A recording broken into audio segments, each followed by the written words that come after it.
នេះមួយប្រចាំហើយនៅពេលយប់ហើយចំណែកឯខាងនេះវិញគឺជាមួយប្រចាំនៅពេលថ្ងៃនៅឯសួនដំណាំរបស់ខ្ញុំតកួនចាប់ផ្ដើមដុះនឹងសង្ហាហើយនឹងមណ្ឌលក្រុមគ្រួសាររបស់គេនឹងសប្បាយរីករាយណាជារួមទៅគ្រួសារគេនឹងគេសប្បាយអត់មានខ្វល់ពីអារម្មណ៍យើងដែលជាអ្នកដាំចាដំណាំនឹងទីតែម្ដងប៉ុន្តែមិនអីទេកាត់ចិត្តហើយឯងថាសល់ពីសង្ហាហើយនឹងមណ្ឌលគឺជាទ្រព្យរបស់ខ្ញុំតែម្ដងមុននឹងចេញទៅធ្វើការខ្ញុំបានរៀបចំស្រោចផ្កាស្រោចដំណាំជុំវិញផ្ទះសិនអញ្ចឹងទៅណាព្រោះអីខ្ញុំទៅធ្វើការរយៈពេលមួយថ្ងៃពេញពេលមកវិញទៅខ្ញុំខ្លាចវាស្វិតវាអីអញ្ចឹងហើយមើលកម្មមាសរបស់ខ្ញុំដែលខ្ញុំបានដាំនិងស្រោចទឹកគ្រប់គ្រាន់ឃើញថាឥឡូវនេះគេចាប់ផ្ដើមលូតស្លឹកទៅខាងលើហើយក៏មានផ្លែមានផ្កាបន្តដែរពីព្រឹកមុននឹងចេញពីផ្ទះទៅហ្នឹងស្រោចទឹកឡើងជោគណានៃឯងប៉ុន្តែពេលត្រឡប់មកផ្ទះវិញចារៀងខកចិត្តដែរហ្នឹងព្រោះអីដំណាំរបស់យើងហ្នឹងគឺឡើងស្ងួតរើងតែម្ដងមួយថ្ងៃក្តៅខ្លាំងហើយអញ្ចឹងហើយដំណាំរបស់យើងគឺត្រូវការយកចិត្តទុកដាក់ស្រោចទឹកឲ្យបានរៀងច្រើនបន្តិចហើយបានទប់ជាប់ជាមួយនឹងកម្ដៅនាពេលបច្ចុប្បន្នមុននឹងឈានដល់ការស្រោចទឹកខ្ញុំដើរដកស្មៅខ្លះដែលវាធំសិន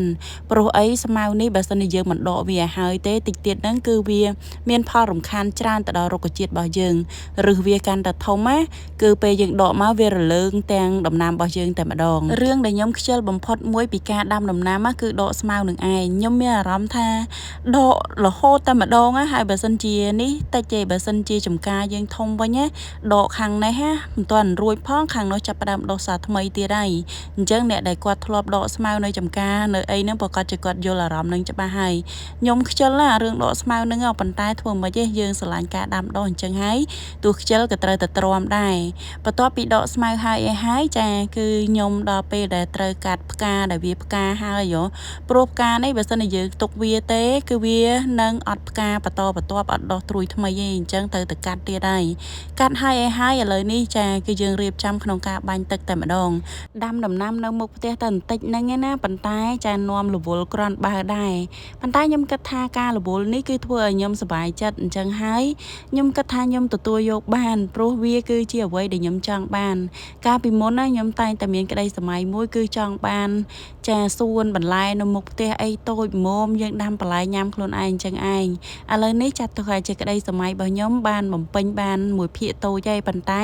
វានៅសល់ទៀតខ្ញុំត្រូវការដើមឈើដោយការខ្ញុំនៅពីតូចផ្ទះខ្ញុំលុបទៅឈឹងទៅឆីហ្មងអញ្ចឹងហើយខ្ញុំក៏សង្ឃឹមថាមិនយូរទេតិចទៀតខ្ញុំនឹងទទួលបាននៅអ្វីដែលខ្ញុំចង់បានហ្នឹងហើយឥឡូវនេះវីដេអូរបស់យើងក៏បានមកដល់ទីបញ្ចប់ដែរអរគុណបងប្អូនអរគ្នាដែលចូលចិត្តមើលវីដេអូរបស់ខ្ញុំ